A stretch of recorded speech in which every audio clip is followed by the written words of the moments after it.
الحمد لله رب العالمين والصلاة والسلام على أشرف الأنبياء والمرسلين أما بعد فأعوذ بالله من الشيطان الرجيم من همزه ونفخه ونفثه بسم الله الرحمن الرحيم رب اشرح لي صدري ويسر لي أمري واحلل عقدة من لساني يفقه قولي اللهم انفعنا بما علمتنا وعلمنا ما ينفعنا وزدنا علما فبشر عباد الذين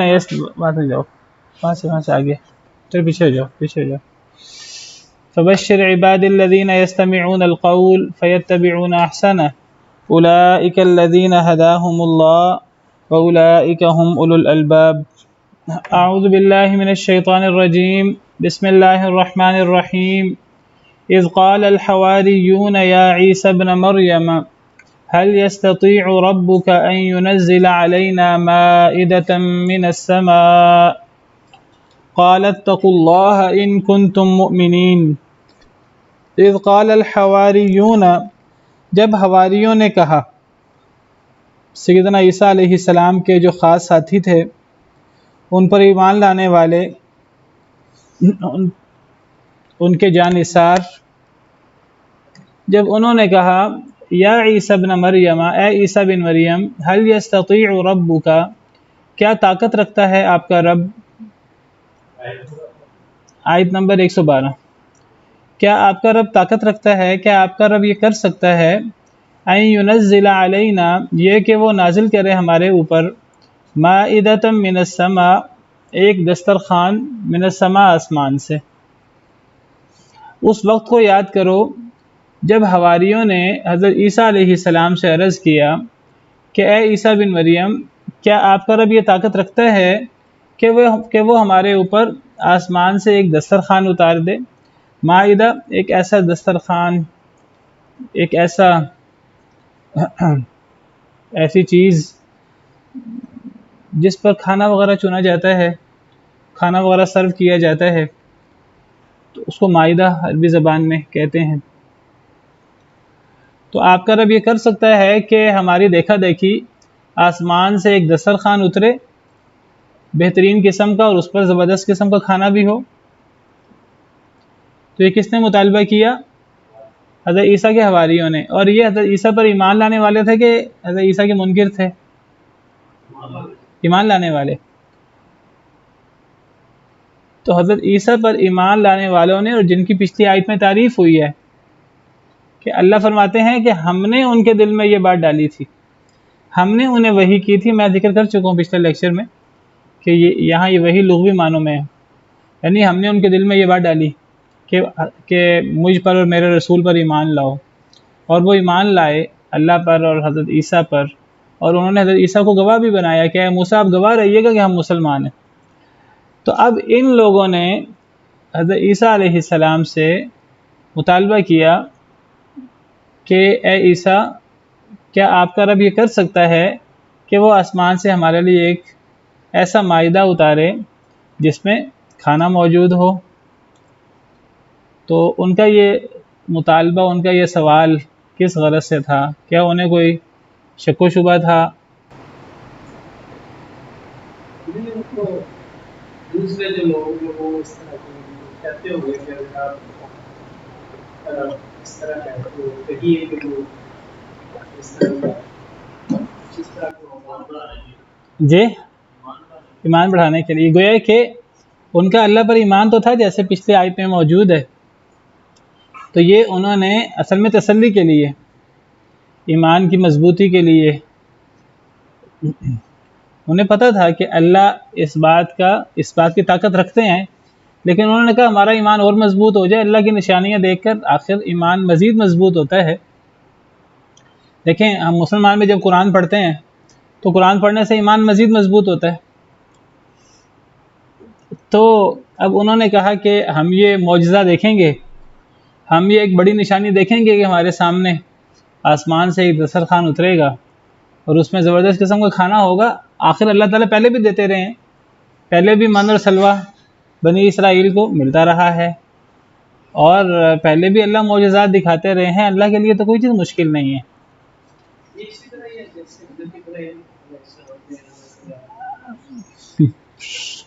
ہاں جی، میں نے اصل میں نا اس کے ساتھ اس کا کمپیریزن کرنا ہے، میں نے اس کا کمپیریزن کرنا ہے، میں نے اصل میں اسی لیے یہ سوال اٹھایا تھا کہ یہ لوگ انکار کرنے والے نہیں تھے، یہ لوگ ماننے والے تھے، یہ ایمان لانے والے تھے، اور ایک حواری ہیں، اور حواری جو ہے یہ خاص ساتھی، جانثار ساتھی، بڑا قریبی ساتھی، اور نبی صلی اللہ علیہ وسلم نے تعریف کی ہے، یعنی آپ نے فرمایا کہ ہر نبی کے حواری ہوتے ہیں، تو میرا حواری زبیر ہے، حضرت زبیر بن عوام، تو آپ نے یعنی کہا کہ میرے حواری جو ہیں وہ زبیر ہیں، تو یہ حواری ہیں حضرت عیسیٰ کے۔ تو اب انہوں نے مطالبہ کیا حضرت عیسیٰ سے کہ آپ نشانی دکھائیں۔ اب وہی سوال جو میں پیدا کر رہا ہوں، یہی سوال حضرت عیسیٰ نے ان سے کیا۔ حضرت عیسیٰ نے کیا کہا جواب میں؟ قال، فرمایا، کس نے؟ حضرت عیسیٰ نے، اتقوا اللہ، اللہ سے ڈر جاؤ، ان کنتم مؤمنین، اگر تم مومن ہو۔ حضرت عیسیٰ نے کیا کہا؟ اللہ سے ڈر جاؤ اگر تم مومن ہو تو۔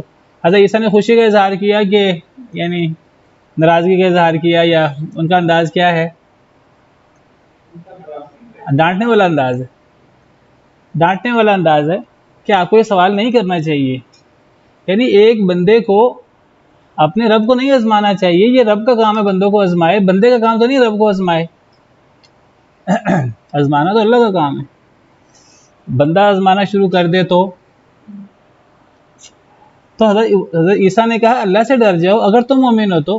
دیکھو تم ایمان والے ہو، تمہیں ایمان کا دعویٰ ہے، جب تم پہلے ایمان رکھتے ہو اور تم نے بہت ساری نشانیاں دیکھی ہیں، یا تو یہ کہ نشانیاں نہ دیکھی ہوں، معجزات تو حضرت عیسیٰ کو اللہ نے تو خاص معجزات دیے تھے، مردے زندہ ہو رہے ہیں حضرت عیسیٰ کے ہاتھ پر اللہ کے حکم سے، مادرزاد اندھا، کوڑی کا مریض وہ ٹھیک ہو رہا ہے۔ حضرت عیسیٰ جو ہیں وہ بتا رہے ہیں کہ جی گھروں میں تمہارے کیا ہے، تم نے کیا ذخیرہ اندوزی کی ہے، اللہ کے حکم سے حضرت عیسیٰ بتا رہے ہیں، اور معجزات دیگر، تو معجزات تو بڑے دیکھے تھے، تو اب یہ نئے معجزے کا مطالبہ کیوں کر دیا؟ حضرت عیسیٰ علیہ السلام کو پریشانی ہوئی، کہنے لگے اللہ سے ڈر جاؤ اگر تم مومن ہو، تم تو ایمان کا تمہیں دعویٰ ہے، جب تمہیں ایمان کا دعویٰ ہے تو اللہ سے ڈرتے کیوں نہیں ہو اس قسم کا سوال کرتے ہوئے؟ قالوا، اب انہوں نے کیا جواب دیا؟ انہوں نے کہا نرید ان نأکل منها، ہم چاہتے ہیں کہ ہم اس میں سے کھائیں، وتطمئن قلوبنا، اور مطمئن ہو جائیں ہمارے دل، ونعلم ان قد صدقتنا، اور ہمیں علم ہو جائے، یعنی ہمیں یقین ہو جائے کہ آپ نے ہم سے سچ کہا تھا، وَنَكُونَ عَلَيْهَا مِنَ الشَّاهِدِينَ، اور ہم ہو جائیں اس پر گواہ۔ چار باتیں انہوں نے کہیں، دیکھیں کہیں بھی انکار نہیں ہے، وہ کہتے ایک تو کہتے ہیں کہ ہم چاہتے ہیں ہم کھائیں، اللہ کی بڑی نعمتیں ہیں، تو اللہ کی طرف سے جو دسترخوان آئے گا، جو نعمت آئے گی، کھانا آئے گا، وہ عام تو نہیں ہوگا، وہ کوئی خاص جنتی قسم کا کھانا ہوگا، کوئی خاص کھانا ہوگا، اللہ کی طرف سے آئے گا۔ ایک ہے کہ باقی چیزیں بھی اللہ کی طرف سے ہیں، یہ فصلیں اور یہ پھل اور یہ بھی بڑی اللہ کی نعمتیں ہیں، لیکن جو اللہ کی طرف سے آسمان سے آئے گی وہ خاص نعمت ہوگی، تو ایک تو ہمیں کھانے کو بہترین چیز ملے گی، نمبر دو ہمارے دل کا اطمینان مزید ہوگا، ایمان مزید مضبوط ہوگا، اللہ کی مزید نعمت دیکھیں گے، کہہ کر ایک نعمت مانگی اللہ نے دے دی، اللہ نے پوری کر دی، ہمیں پہلے بھی پتہ ہے کہ آپ نے سچ بولا ہے، ہمارا ایمان مزید مضبوط ہو جائے گا، ہمیں یقین ہو جائے گا کہ آپ کی ساری باتیں سچی ہیں، پہلے بھی آپ کے معجزے دیکھے ہیں، ایک معجزہ مزید دیکھ لیں گے، تو ہمیں یقین ہو جائے گا کہ آپ نے ہم سے سچ بولا ہے، یقین تو پہلے بھی ہے، مزید سونے پہ سہاگا ہو جائے گا، اور ہم پھر گواہ بھی ہوں گے، ہم پھر باقاعدہ گواہی بھی دے سکیں گے، گواہی تو وہ پہلے بھی دیتے تھے، وَاشْهَدْ بِأَنَّنَا مُسْلِمُونَ، اے عیسیٰ آپ گواہ رہیں کہ ہم مسلمان ہیں، لیکن اب ہم مزید گواہ بھی ہو جائیں گے، اور ہم پھر ببانگ دہل کہیں گے۔ تو بہرحال انہوں نے جو بھی توجیہ پیش کی اپنی اس بات کی۔ قال عیسیٰ ابن مریم اللہم، سیدنا عیسیٰ علیہ السلام خاموش ہو گیا، اب کیا کہتے ہیں آگے سے، سمجھا دیا اپنے ساتھیوں کو، لیکن ساتھیوں نے اصرار کیا، تو حضرت عیسیٰ علیہ السلام نے پھر اللہ کے سامنے ہاتھ اٹھا دیے، کہا عیسیٰ ابن مریم، حضرت عیسیٰ بن مریم نے، اللہم اے اللہ، ربنا اے ہمارے رب، انزل علینا مائدۃ من السماء، اتار دے ہمارے اوپر ایک دسترخوان، ایک مائدہ، من السماء آسمان سے، تکون لنا عیدا لاولنا وآخرنا، جو ہو ہمارے لیے عید، عید کا لفظی مطلب خوشی، اصل میں عید کا لفظی مطلب ہوتا ہے، عید ہے عود سے، عین واو دال، عاد یعود، عود اسی سے عید، تو اس کا مطلب لوٹنا ہوتا ہے، لوٹنا۔ تو اصل میں عید سے مراد وہ خوشی ہوتی ہے جو لوٹ لوٹ کر آتی ہے، سال کے بعد یا مہینے کے بعد یا ہفتے کے بعد جو چیز لوٹ لوٹ کر آئے اسے عید کہتے ہیں۔ اس معنی میں آپ کو پتہ ہے ہم مسلمانوں کے لیے، وعلیکم السلام، ہم مسلمانوں کے لیے جمعے کا دن بھی عید کا دن ہے، کیونکہ یہ ایک افضل دن ہے ہمارے لیے، اور یہ لوٹ لوٹ کر آتا ہے۔ اور سال میں 2 عیدیں رکھی گئی ہیں ہمارے لیے، ایک عید الفطر، ایک عید الاضحیٰ، تو وہ خوشی کے دن ہیں جو لوٹ لوٹ کر آتے ہیں۔ تو عید، تو یہ دسترخوان اترے گا۔ حضرت عیسیٰ نے دعا کی اللہ تعالیٰ سے، اے اللہ تعالیٰ ہمارے پاس دسترخوان اتار دیجئے آسمان سے، وہ ہمارے لیے عید کا ذریعہ ہوگا، وہ ہمارے لیے عید ہوگا، یہ خوشی کا دن ہوگا، ہم خوش ہوں گے، وہ عید ہوگا ہمارے لیے، لِأَوَّلِنَا ہمارے پہلوں کے لیے بھی، وَآخِرِنَا اور ہمارے بعد والوں کے لیے بھی۔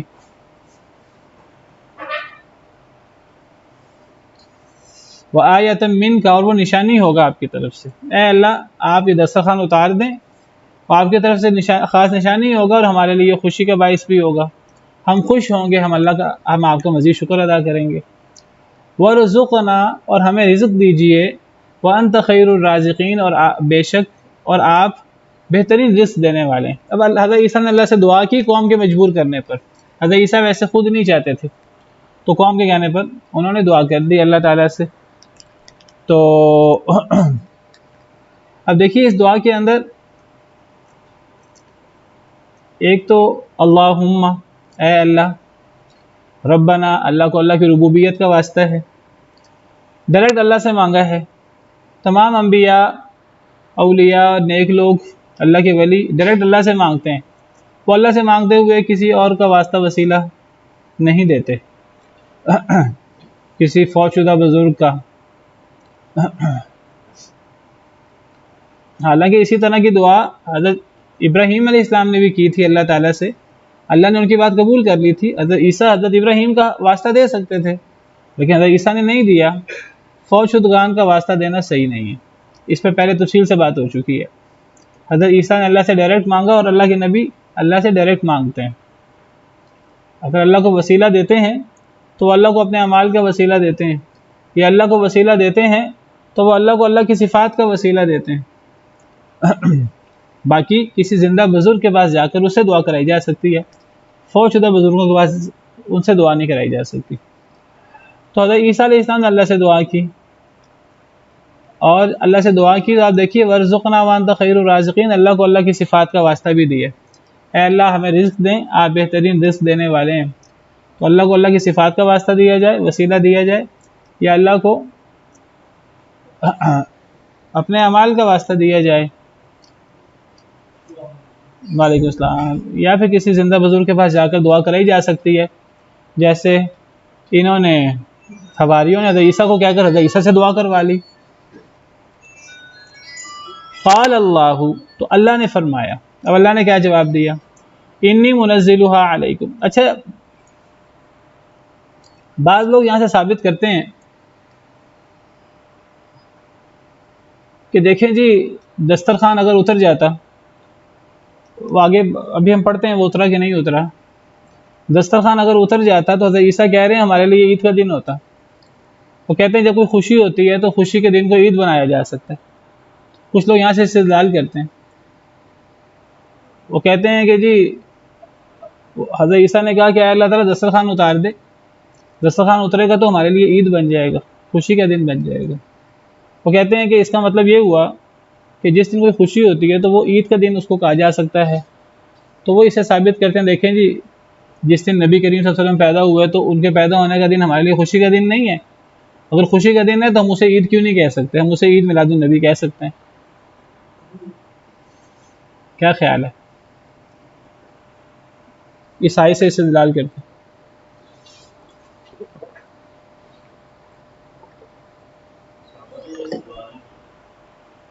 صحابہ نے نہیں کیا، حضرت عیسیٰ، وہ تو حضرت عیسیٰ کے عمل سے کہہ رہے ہیں، اور حضرت عیسیٰ تو اللہ کے نبی ہیں، اور نبیوں کی تو پیروی کا بھی حکم دیا گیا ہے.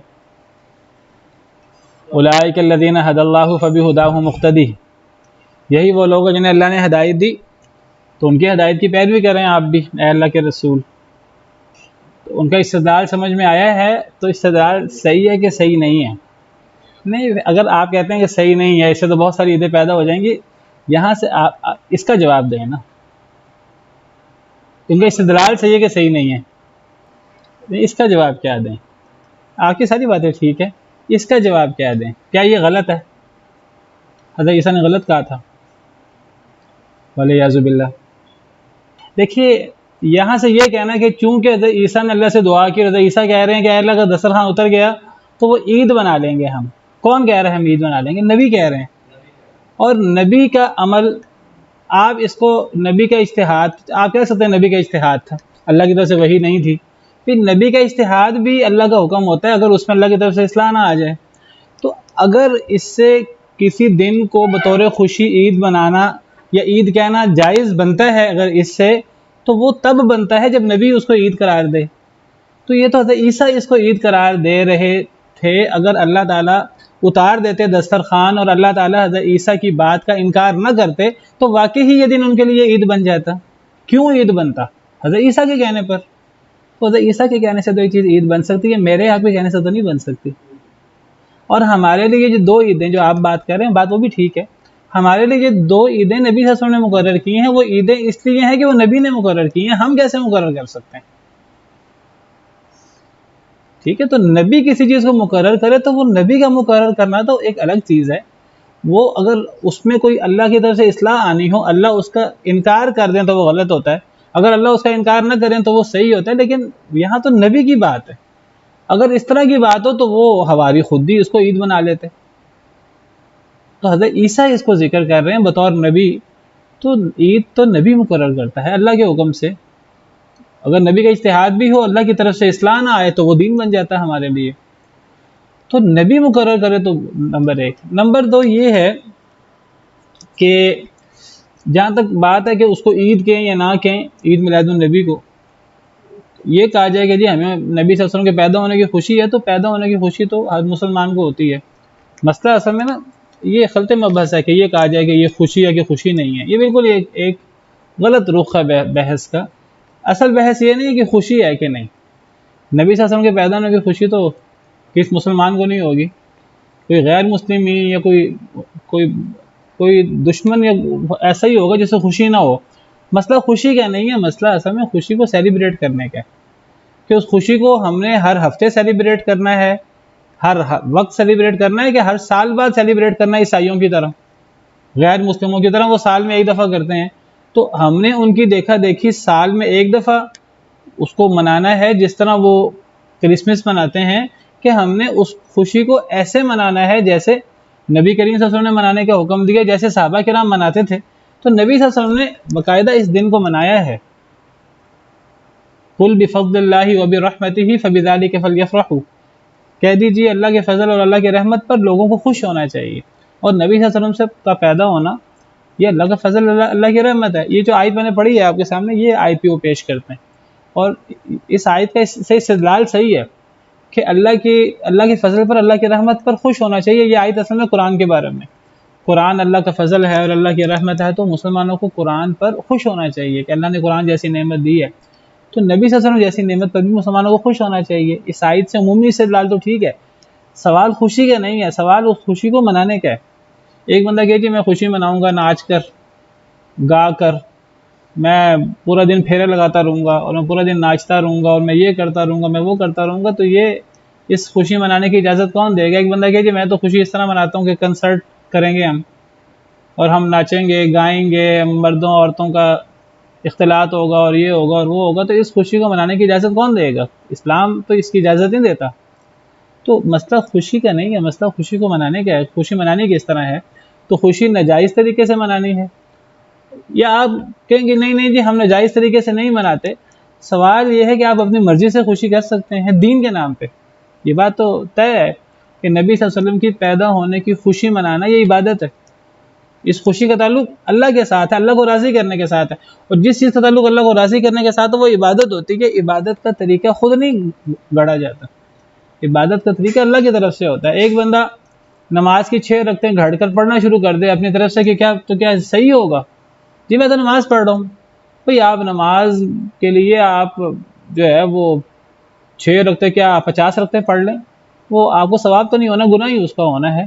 چاہے وہ آپ جو ہے وہ اپنی طرف سے عبادت کر رہے ہیں، عبادت آپ اپنی مرضی سے نہیں بنا سکتے، اللہ کو راضی کرنا ہے نا. ایک بندہ کہ جی فجر کے وقت میں بڑا تازہ دم ہوتا ہوں، میرا بڑا دل کر رہا ہوتا ہے، تو میرا دل کرتا ہے کہ میں جو ہے نا فجر کے وقت تراویح کی طرح میں 8 کیا 20 رکعتیں پڑھوں. بھئی آپ فجر کے وقت 8 رکعتیں پڑھیں یا 20 رکعتیں پڑھیں، آپ کو گناہ ہی ہوگا، ثواب تو نہیں ہوگا.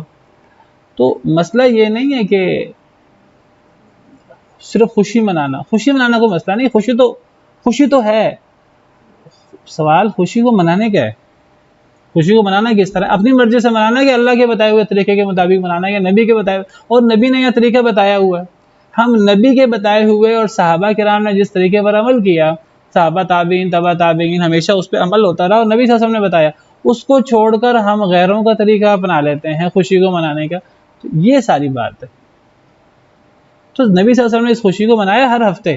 ہمیں وہ مشکل لگتا ہے روزہ رکھنا. آپ نے فرمایا کہ پیر کے دن کا روزہ رکھو. صحابہ کرام نے عرض کیا کیوں؟ آپ نے فرمایا میں اس دن پیدا ہوا ہوں اور اس دن مجھ پہ قرآن اترا ہے. تو آپ اپنی پیدائش کی خوشی میں اور قرآن اترنے کی خوشی میں آپ نے روزہ رکھنے کا حکم دیا. یہ کام کوئی نہیں کرے گا، حالانکہ یہ مسنون کام ہے اور یہ خوشی منانے کا طریقہ ہے. باقاعدہ آپ نے فرمایا کہ روزہ اس لیے کہ میں اس دن پیدا ہوا ہوں اور اس دن قرآن اترا ہے. دونوں باتیں پیر کے دن ہوئی ہیں، دونوں وجہ ہیں پیر کے دن کا روزہ رکھنے کی. یہ کام نہیں کرنا کسی نے، کرنا وہ کام جو عیسائی کرتے ہیں سال بعد. اور یہ بالکل نبی صلی اللہ علیہ وسلم کی پیش گوئی جو ہے کہ تم لوگ یہودیوں عیسائیوں کے نقش قدم پر چلو گے، اللہ معاف کرے. وہ آج کہتے ہیں باقاعدہ، وہ کہتے ہیں جی جب عیسائی اپنے نبی کے پیدائش کا دن منا سکتے ہیں تو ہم مسلمان کیوں نہیں منا سکتے؟ ہمیں تو زیادہ محبت ہے. یہ محبت کا اچھا طریقہ ہے. کیا کرسمس نبی صلی اللہ علیہ وسلم کے دور میں نہیں ہوتی تھی؟ تب بھی ہوتی تھی. آپ نے کیوں نہیں منایا؟ اگر یہ عبادت کا طریقہ ہے اور یہ تو سوال خوشی کا نہیں ہے، سوال خوشی کو منانے کا ہے. بہرحال بات دور نکل گئی. تو میں بات یہ کر رہا تھا کہ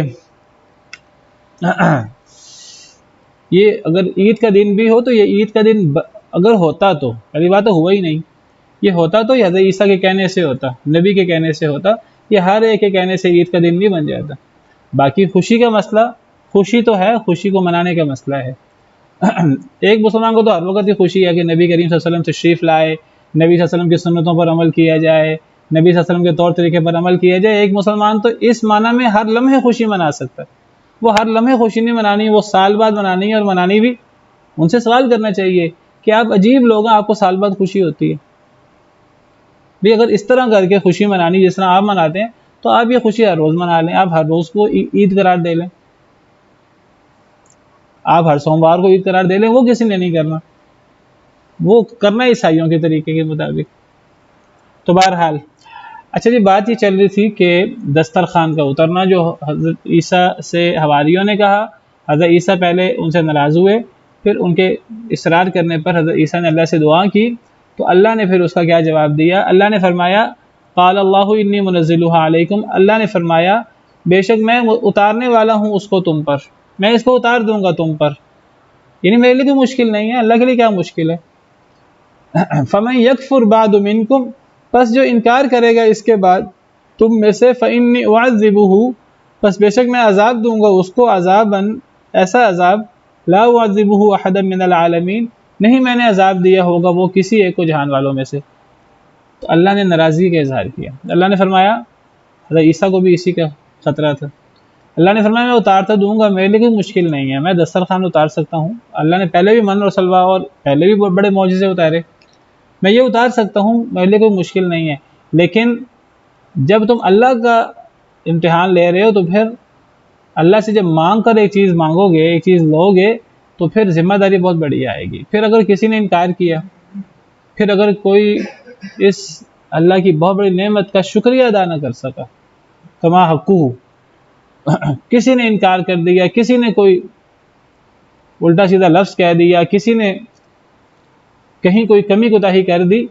دیکھیے ایک چیز اللہ سے مانگ کر نہ لی جائے اللہ آزمائش کریں کسی کی، کمی بیشی انسان سے ہو جاتی ہے، کمی بیشی انسان سے ہو جائے تو اللہ ڈھیل دے دیتے ہیں، لمبی ڈھیل دے دیتے ہیں کئی مرتبہ، 10 سال 20 سال 50 سال 100 سال، کئی دفعہ لمبی ڈھیل 900 سال۔ قوم نوح کو تو آپ سمجھے 950 سال کے قریب ڈھیل ملی، 950 سال کے بعد بھی کوئی ایمان لے آیا تو قبول کر لیا گیا۔ نبی صلی اللہ علیہ وسلم کے مخالفین، شروع میں جو آپ کے مخالفین تھے جو فتح مکہ کے موقع پر ایمان لائے، ان کا بھی ایمان قبول کیا گیا بالکل آخری زندگی میں۔ سیدنا امیر معاویہ، حضرت ابو سفیان وغیرہ جو آخری موقع پر ایمان لائے، ایمان تو ان کا بھی قبول کیا گیا ہے۔ تو یہ اللہ کی طرف سے ڈھیل ہے، اللہ ڈھیل دے دیتے ہیں اگر اللہ سے کوئی چیز مانگ کر نہ لی جائے۔ لیکن جب کوئی اللہ سے کوئی چیز مانگ کر لی جائے اس انداز سے جیسے اللہ کا امتحان لیا جا رہا ہے، تو اللہ بھی غیرت والے ہیں، اور پھر اللہ بھی فرماتے ہیں کہ اب جو مجھ سے مانگ کر کوئی چیز لے گا تو پھر وہ اس کے تقاضے پورے نہیں کرے گا تو پھر میری طرف سے ڈھیل بھی نہیں ہوگی، پھر میری طرف سے عذاب آئے گا، اور پھر وہ ایک عبرت ناک عذاب آئے گا جو آئندہ سب لوگوں کے لیے تمہیں عبرت بنا دے گا۔ تو جب اللہ سے کوئی چیز مانگ کر لی جائے تو پھر ڈھیل نہیں ملتی۔ قوم سمود نے اللہ تعالیٰ پہلے لوگوں کے مانگنے پر معجزے بھیج دیتے تھے، اگر لوگ مانگے معجزہ اللہ بھیج دے، لوگ مان لیں۔ لیکن جب قوم سمود نے اللہ سے معجزہ مانگا اور اللہ نے دیا ان کے مطالبے کے مطابق، جب انہوں نے انکار کیا اور بڑی شدت سے انکار کیا تو پھر اللہ نے انہیں عبرت بنایا، پھر انہیں مہلت نہیں ملی۔ 3 دن کے لیے انہیں کہا کہ 3 دن کے اندر اندر عذاب آ جائے گا، اور 3 دن کے اندر اندر عذاب آ گیا اللہ کا بڑا شدید قسم کا۔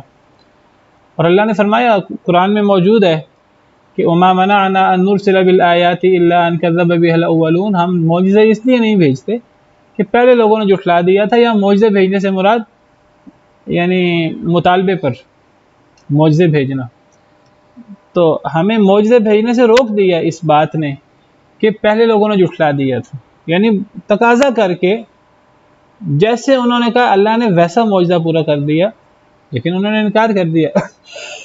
اور پھر اللہ فرماتے ہیں وَآتَيْنَا ثَمُودَ النَّاقَةَ مُبْصِرَةً فَظَلَمُوا بِهَا، ہم نے قوم سمود کو اونٹنی دی تھی بصیرت کے طور پر، معجزے کے طور پر، لیکن انہوں نے ظلم کیا اس کے ساتھ۔ تو اللہ فرماتے ہیں کہ یہ اللہ سے معجزے مانگنے نہیں چاہیے۔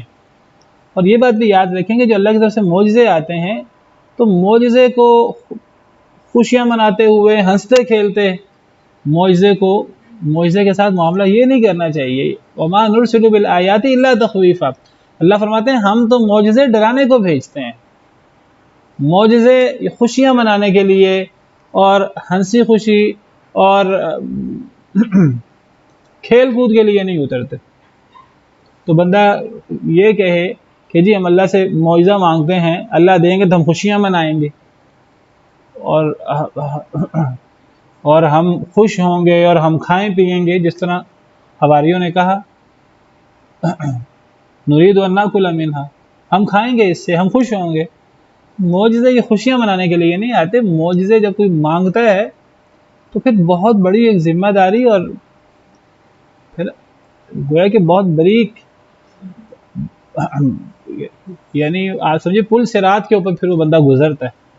اب تھوڑا سا ادھر ادھر ہوا تو پھر اللہ کا بہت سخت قسم کا عذاب آ سکتا ہے، جیسے قوم سمود پر آیا۔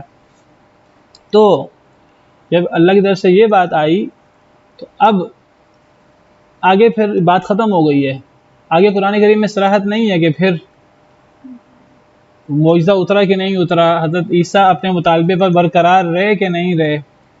بعض لوگوں نے ذکر کیا ہے، بعض مفسرین نے، کہ جی وہ مائدہ اترا اور اس کی یہ صفات تھیں اور یہ کھانے تھے، لیکن کوئی دلیل نہیں ہے اس کی، وہ اسرائیلیات، اور اسرائیلیات سے استدلال نہیں ہو سکتا۔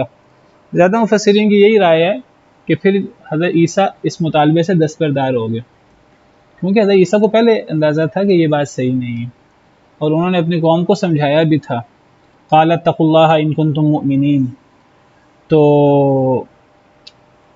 ان کا کہنا یہ ہے راجح قول کے مطابق واللہ عالم کہ پھر حضرت عیسیٰ نے دوبارہ اللہ سے یہ دعا نہیں کی اور اپنی قوم کو سمجھایا کہ نہیں یہ کام نہیں کرنا چاہیے، کیونکہ دیکھیے انسان خطا کا پتلا ہے، انسان سے غلطی ہو جاتی ہے اور اللہ تعالیٰ ڈھیل بھی دے دیتے ہیں، لیکن جب کوئی معجزہ مانگنے کے بعد غلطی کرے پھر آپ یہ سمجھے اس کی مثال ایسے ہے کہ اللہ کسی کو مال دیں تو وہ آگے وہ بندہ اس مال کا حق ادا نہ کرے، تو اللہ کی طرف سے ڈھیل مل سکتی ہے، اللہ تعالیٰ دوبارہ آزما لیں، تیسری دفعہ آزما لیں، اللہ مہلت دے دیں، 10 سال کی مہلت دے دیں، 20 سال کی مہلت دے دیں، انسان کو ٹھوکر لگے، انسان ممکن ہے کہ اللہ کی طرف سے پہلے نعمت آئے، انسان اس نعمت کا کما حق و شکریہ ادا نہ کرے، لیکن ممکن ہے کہ کسی وقت اللہ کی طرف سے انسان کو ہدایت ملے، ٹھوکر ملے، انسان کی آنکھیں کھل جائیں تو انسان اپنی اصلاح کر لے۔ لیکن اگر ایک انسان اللہ سے مانگ کر لیتا ہے پیسہ، ایک انسان اللہ تعالیٰ سے کہتا ہے کہ اے اللہ تعالیٰ مجھے مال دے، میں تیری راستے میں خرچ کروں گا، میں یہ کروں گا، میں وہ کروں گا، جب ایک انسان اللہ سے مانگ کر پیسہ لیتا ہے اور گویا کہ وہ اللہ کو یہ کہتا ہے کہ اے اللہ میں خرچ کروں گا آپ کے راستے میں، جب پھر اللہ اس کو مال دیتے ہیں پھر وہ خرچ نہ کرے، پھر ڈھیل نہیں ملتی ایسے بندے کو۔ قرآن کریم میں سورہ توبہ میں اللہ نے ذکر کیا وَمِنْهُمْ مَنْ عَاهَدَ اللَّهَ لَئِنْ آتَانَا مِنْ فَضْلِهِ لَنَصَّدَّقَنَّ وَلَنَكُونَنَّ مِنَ الصَّالِحِينَ۔ اللہ و منافقین کا ذکر کر رہے ہیں جگہ جگہ وَمِنْهُمْ، انہی میں سے آخری بات یہی ہے وَمِنْهُمْ مَنْ عَاهَدَ اللَّهَ، ان منافقین میں سے وہ بھی ہیں کہ جو اللہ سے معاہدہ کرتے ہیں کہ لَئِنْ آتَانَا مِنْ فَضْلِهِ، اگر اللہ نے ہمیں مال دیا لَنَصَّدَّقَنَّ تو ہم ضرور صدقہ کریں گے، وَلَنَكُونَنَّ مِنَ الصَّالِحِينَ اور ہم نیک ہو جائیں گے۔ تو اللہ نے اس کا کیا جواب دیا پھر فَلَمَّا آتَاهُم مِّن فَضْلِهِ بَخِلُوا بِهِ، جب اللہ نے پھر انہیں اپنا فضل دیا ان کے مطالبے پر اور پھر انہوں نے بخل کیا تو پھر کیا ہوا وَتَوَلَّوْا وَهُمْ مُعْرِضُونَ، وہ منہ موڑ لیا انہوں نے اور وہ اعراض کرنے والے تھے، پھر ہوا کیا فَأَعْقَبَهُمْ نِفَاقًا فِي قُلُوبِهِمْ، اللہ نے ان کے دل میں نفاق ڈال دیا إِلَى يَوْمِ يَلْقَوْنَهُ، قیامت کے دن تک اللہ نے ایسی گمراہی پھر ان کے دل میں ڈال دی کہ پھر قیامت کے دن تک اللہ نے ان کے دلوں کی جڑوں میں نفاق ڈال دیا، اب وہ نفاق ان کے ذہنوں سے نکل نہیں سکتا، وہ توبہ بھی ان کی قابل قبول نہیں ہے۔ فَأَعْقَبَهُمْ نِفَاقًا فِي قُلُوبِهِمْ إِلَى يَوْمِ يَلْقَوْنَهُ، قیامت کے دن تک اللہ نے نفاق کی بیماری ان کے دلوں میں ڈال دی، کیوں بما اخلف اللہ ما وعدوہ، اس لیے کہ انہوں نے اللہ سے جو وعدہ کیا تھا اس کی خلاف ورزی کی، وبما كانوا یکذبون، اس لیے کہ جھوٹ بولتے تھے۔ تو یہ معاملہ کس کے ساتھ ہوتا ہے؟ جو اللہ سے مانگ کر پیسہ مانگتا ہے اور کہتا ہے اللہ تعالیٰ مجھے مال چاہیے، میں خرچ کروں گا، میں یہ کروں گا، میں وہ کروں گا، جو مانگ کر یہ کام کرتا ہے پھر ڈھیل نہیں ملتی اسے، اگر وہ اس کو صحیح خرچ نہ کرے جیسے اللہ کا حکم ہے۔ اور ایک بندے کو بغیر مانگے اگر مال مل جائے تو دیکھیے وہ بندہ اگر اس مال کا دھیان نہیں کرے گا، گڑبڑ کرے گا، تو سزا اسے بھی ملے گی، لیکن اس کو ڈھیل مل سکتی ہے، اسے موقع مل سکتا ہے۔ ڈھیل اللہ کا بہت بڑا انعام ہے، بہت بڑی نعمت ہے، اگر اللہ تعالیٰ مہلت دے دیں انسان کو ٹھوکر لگ سکتی ہے۔ تو صحیح رائے واللہ عالم یہی ہے کہ یہ پھر حضرت عیسیٰ اس مطالبے سے دستبردار ہو گئے اور یہ دسترخوان نہیں اترا، کیونکہ جتنی سخت وعید، اس وعید کے بعد کوئی نبی تو چھوڑیں، کوئی یعنی ایک عام شخص بھی جو نیک شخص ہے وہ اپنے اس مطالبے پر برقرار نہیں رہ سکتا، کیونکہ یہ بات بڑی سخت ہے کہ اگر جس نے انکار کیا پھر یہ نہیں ہے کہ اب مانگنے والے تو بہت سارے لوگ ہیں، مثلا ہم سمجھیں 20 لوگ مانگ رہے ہیں، پھر اب یہ نہیں ہے کہ 20 میں سے 1-2 لوگوں نے اچھے طریقے سے شکر ادا کیا، پھر وہ سب کا شکر ادا کرنا ضروری ہے۔ اب ان میں سے 20 میں سے اگر 18 شکر ادا کریں، باقی 2 شکر ادا نہ کریں، ایک بندہ شکر ادا نہ کرے، تو کتنی بڑی سخت آزمائش ہے۔ جس نے انکار کیا تو پھر ایسا عذاب آئے گا، پھر ایسا عذاب میں نے کبھی کسی کو دیا نہیں ہوگا۔ تو صحیح بات یہی ہے واللہ عالم کہ پھر یہ دسترخوان نہیں اترا، اور حضرت عیسیٰ اس مطالبے سے دستبردار ہو گئے۔ اور اس کی مثال، اس کی دلیل یہ بھی ہے کہ نبی صلی اللہ علیہ وسلم سے بھی آپ کی قوم نے مطالبہ کیا تھا کہ صفا پہاڑ کو سونے کا بنا دیں، اور آپ نے اللہ سے دعا کی تھی، اور اللہ نے یہی بات فرمائی تھی کہ میں صفا پہاڑ کو سونے کا بنا دوں گا، لیکن اگر جس نے نہ مانا پھر وہ عذاب دوں گا جو کبھی کسی کو دیا نہیں ہوگا۔ آپ اس مطالبے سے دستبردار ہو گئے تھے۔ واللہ عالم۔ اچھا جی، اب گویا کہ حواریوں نے مطالبہ کیا مائدہ اترنے کا، تو حضرت عیسیٰ کی طرف سے پہلے انہیں یعنی کہا گیا کہ اللہ سے ڈرو، کہ تم صحیح مطالبہ نہیں کر رہے، اگر تم مومن ہو. انہوں نے اصرار کیا تو حضرت عیسیٰ نے دعا کی ان کے اصرار کرنے پر، اور پھر اللہ نے آگے سخت جواب دیا. میں ذکر کر چکا ہوں، بعض لوگ کہتے ہیں کہ یہ دسترخوان اترا ہے، قال اللہ انی منزلها علیکم، اس جملے سے بعض لوگ ثابت کرتے ہیں اللہ نے فرمایا کہ میں اس کو اتار دوں گا تمہارے اوپر. اس جملے سے بعض علماء نے استدلال کیا ہے کہ گویا کہ اللہ نے وعدہ کر لیا تھا میں اتار دوں گا. لیکن دوسرے مفسرین کہتے ہیں کہ نہیں، یہ بات صحیح نہیں ہے، یہ وعدہ نہیں ہے، یہ اصل میں اللہ نے فرمایا کہ میں اتار تو دوں گا، آگے شرط اللہ نے بیان کی، گویا کہ اللہ نے مشروط بات کی، اور پھر شرط بڑی سخت تھی کہ جس نے انکار کیا تو وہ عذاب دوں گا جو میں نے کبھی کسی کو دیا نہیں ہوگا. تو جید مفسرین کی محقق مفسرین کی یہی رائے ہے کہ پھر یہ نہیں اترا دسترخوان. وہ کہتے ہیں اگر یہ اترا ہوتا تو اس کی باقاعدہ تفصیلات ہوتی اور اس کا کہیں نہ کہیں اوتھینٹک انداز سے ذکر ہوتا. جی نہیں اترا، واللہ عالم، راجع بات یہی ہے. اب سوال یہاں پیدا ہوتا ہے کہ اگر یہ سوال صحیح نہیں تھا حواریوں کا، اور یہ اللہ کی آزمائش ہے ایک لحاظ سے، تو اللہ نے یہ حواریوں کی تو یہ بات قبول نہیں کی، تو اللہ نے حضرت ابراہیم کی بات کیوں قبول کر لی؟ حضرت ابراہیم کا تقاضا بھی تو، ان کا سوال بھی تو اسی کے قریب تھا. حواریوں نے دسترخوان اتارنے کا مطالبہ کیا، تو حضرت ابراہیم علیہ السلام نے مردوں کو زندہ کر کے دکھانے کا مطالبہ کیا. دیکھیں جی، بات تو یہی ہے کہ فیصلہ تو اللہ کا ہی ہے، لیکن آپ دیکھیں کہ حضرت ابراہیم نے بھی مطالبہ کیا اور قوم نے بھی مطالبہ کیا. حضرت ابراہیم کا اللہ نے مان لیا، قوم کو نہیں مانا، حضرت عیسیٰ کی قوم کا نہیں مانا. مطالبہ تو ایک جیسا ہی ہے. بلکہ حضرت ابراہیم نے جب اللہ تعالیٰ سے کہا ربی ارینی کیف تحیی الموتى، اے اللہ مجھے دکھائیے کہ آپ مردوں کو کیسے زندہ کرتے ہیں، تو اللہ نے وہی بات فرمائی، قال اولم تؤمن، کہ کیا ایمان نہیں ہے. یہی بات حضرت عیسیٰ نے بھی یہاں فرمائی ہے، اتقوا اللہ ان کنتم مؤمنین، اللہ سے ڈرو اگر تم مومن ہو تو. تو حضرت ابراہیم نے کیا کہا تھا، قال بلا ولکن لیطمئن قلبی، کیوں نہیں اے اللہ، ایمان ہے لیکن میں اطمینان قلب چاہتا ہوں. اور ویسے یہی بات حواریوں نے بھی کہی ہے، قالوا نريد، انہوں نے حضرت ابراہیم نے تو ایک ہی بات کی کہ میرا ایمان مزید مضبوط ہو جائے، ایمان تو ہے مزید مضبوط ہو جائے. انہوں نے اطمینان قلب کی بات بھی کی اور دو تین باتیں اور بھی کر دیں. انہوں نے کہا کہ ہم کھانا بھی چاہتے ہیں اور ہمارا اطمینان قلب بھی ہوگا، اور انہوں نے کہا کہ ہمیں یہ بھی پتہ لگ جائے گا آپ نے ہم سے سچ بولا ہے، اور ہم گواہ بھی بن جائیں گے. جی نہیں، ایسے معجزے اور ایسی نشانی تو حضرت ابراہیم نے بھی دیکھی تھی.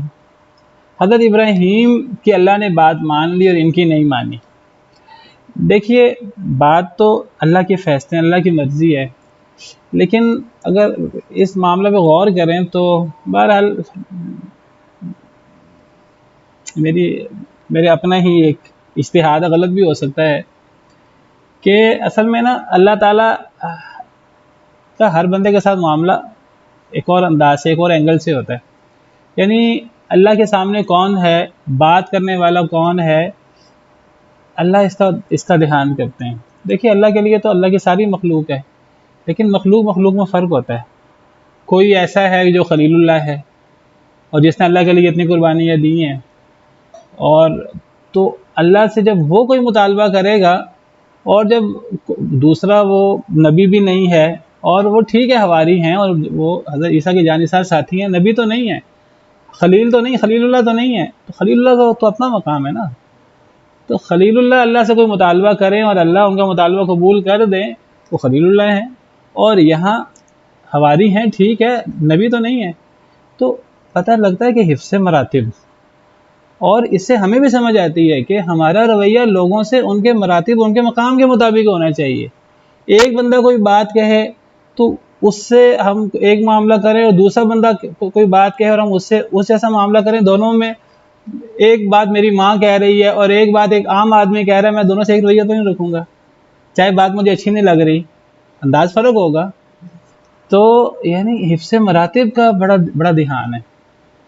ہیں دونوں اللہ کے بندے، لیکن ایک خلیل اللہ ہے اور ایک خلیل اللہ نہیں ہے، تو فرق تو ہوگا۔ تو اگر خلیل اللہ اللہ سے مطالبہ کرے گا، اس کے مطالبے کی الگ بات ہے، اللہ اس کے مطالبے کا دھیان ایک اور انداز سے کریں گے۔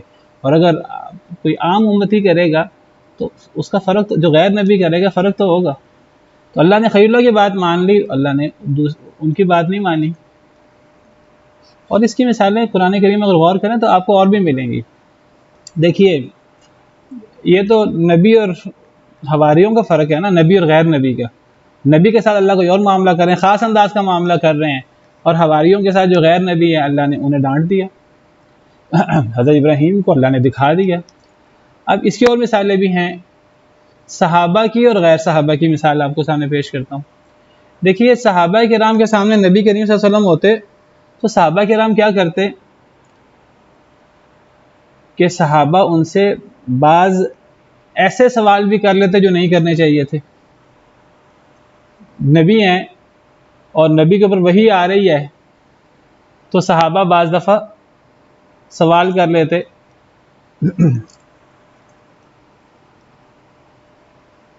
تو اللہ نے صحابہ کو روکا کہ تمہیں ایسا معاملہ نہیں کرنا چاہیے۔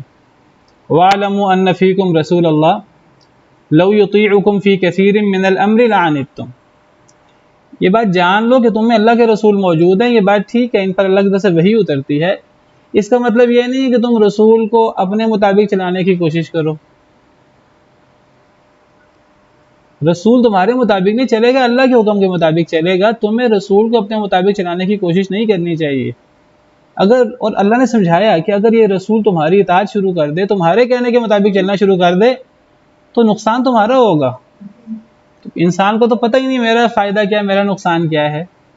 تو الفاظ دیکھیں، وَاعْلَمُوا أَنَّ فِيكُمْ رَسُولَ اللَّهِ، یہ اللہ کے رسول ہیں، ٹھیک ہے ان پر اللہ سے وحی ہوتی ہے، لیکن یہ اللہ کے رسول ہیں، ان کا مقام بہت بلند ہے، تو ان کو اپنے مطابق چلانے کی کوشش نہ کرو۔ لَوْ يُطِيعُكُمْ، اگر اس نے تمہاری پیروی شروع کر دی اور تمہارے خواہش کے مطابق وحی اترنا شروع ہو گئی، لَعَنِتُّمْ، تم خود مشکل میں پڑ جاؤ گے۔ وَلَكِنَّ اللَّهَ حَبَّبَ إِلَيْكُمُ الْإِيمَانَ، لیکن پھر اللہ نے ان کی فضیلت بیان کی، پھر صحابہ کی، ان کو اللہ نے تنبیہ کی ہے تھوڑی سی کہ یہ نبی تمہارے مطابق نہیں چلے گا، یہ اللہ کے حکم کے مطابق چلے گا، اور تمہیں چلانے کی کوشش بھی نہیں کرنی چاہیے۔ اگر چلانے کی کوشش کرو گے تو خود مشکل میں پڑو گے۔ لیکن وَلَكِنَّ اللَّهَ حَبَّبَ إِلَيْكُمُ الْإِيمَانَ، اللہ نے تمہاری طرف ایمان کو محبوب کیا ہے، وَزَيَّنَهُ فِي قُلُوبِكُمْ، اللہ نے ایمان کو تمہارے دلوں میں مزین کیا ہے، وَكَرَّهَ إِلَيْكُمُ الْكُفْرَ وَالْفُسُوقَ وَالْعِصْيَانَ، اللہ نے تمہارے دلوں میں کفر اور فسق و فجور اور نافرمانی کو ناپسند کر دیا۔ اولئک هم الراشدون، یہی لوگ نیک ہیں۔ اللہ نے ساتھ تعریف کی صحابہ کی، اور ساتھ کا فضل من اللہ و نعمہ، یہ اللہ کا فضل، اللہ کی نعمت ہے۔ تو یہ ہے جو اللہ نے معاملہ کیا صحابہ سے۔ بات کیا ہے؟ بات یہ ہے کہ نبی کو اپنے مطابق چلانے کی کوشش نہ کرو، اپنی خواہشات کے مطابق چلانے کی کوشش نہ کرو۔ اللہ نے تنبیہ بھی کی ہے اور ساتھ صحابہ کرام کی تعریف بھی کی ہے۔ یہی بات جب مشرکین کرتے تھے نبی صلی اللہ علیہ وسلم سے، مشرکین کہتے اگر آپ اللہ کے نبی ہیں تو یہ کر دیں، تو یہ کر دیں، تو یہ کر دیں۔ وہاں اللہ کا انداز یہ نہیں ہے جو صحابہ کرام کے بارے میں کہ ہلکی سی تنبیہ کر دی اور بعد میں تعریف بھی کر دی۔ وہاں اللہ نے کیا فرمایا؟ وَلَوِ اتَّبَعَ الْحَقُّ أَهْوَاءَهُمْ لَفَسَدَتِ السَّمَاوَاتُ وَالْأَرْضُ وَمَنْ فِيهِنْ۔ وَلَوِ اتَّبَعَ الْحَقُّ، یہ سورہ مؤمنون کی آیت ہے۔ اللہ کفار کے بارے میں فرما رہے ہیں کہ اگر حق کفار کی خواہش کی پیروی کے مطابق اترتا رہے، جس طرح کفار کہتے ہیں، اگر اسی طرح ہو جائے، اسی طرح وہی اترنا شروع کر دے کفار کی خواہش کے مطابق، تو کیا ہو جائے؟ لفسدت السماوات والارض ومن فیہن، تو زمین و آسمان فساد کا شکار ہو جائیں، تباہ و برباد ہو جائیں۔ اب دیکھیے، اگر آپ غور کریں بات ایک ہی ہے، یعنی اللہ صحابہ کو کہہ رہے ہیں اگر حق تمہارے مطابق اترے، یہاں یہ نہیں فرمایا زمین و آسمان تباہ ہو جائیں اور دنیا کا کچھ نہ باقی بچے، وہاں انداز نرم ہے، تنبیہ ہے، ساتھ تعریف بھی ہے، تم مشکل میں پڑ جاؤ گے تو یہ کام نہ کرو۔ لیکن جب کفار سے یہ بات کہی، کفار سے کہا اگر تم چاہو کہ دین تمہارے مطابق ہو جائے، تمہارے خواہش کے مطابق دین اسلام ہو جائے، تو زمین و آسمان تباہ و برباد ہو جائیں گے۔ تو یعنی میں صرف یہ کہنا چاہ رہا ہوں کہ یعنی ایک طرف صحابہ کا معاملہ ہے تو وہاں انداز نرم ہے، تنبیہ ہے صحابہ کو، وہ انداز نہیں ہے جو کفار کے ساتھ بات ہے تو انداز کتنا سخت ہے۔ ہمیں بھی حکم یہ ہے کہ ایک مومن کا مومن سے معاملہ ہو تو نرم ہوتا ہے، جس سے اور ایک مومن کا کافر سے معاملہ ہوتا ہے، مومن کافر کے لیے ویسے سخت ہوتا ہے. اشداء علی الکفار رحماء، تو حفظ مراتب، اللہ نے حفظ مراتب کا دھیان رکھا ہے. نبی کوئی بات کرے تو نبی سے کسی اور انداز سے اللہ بات کرتے ہیں، غیر نبی بات کرے اس سے کسی اور انداز سے بات ہوتی ہے.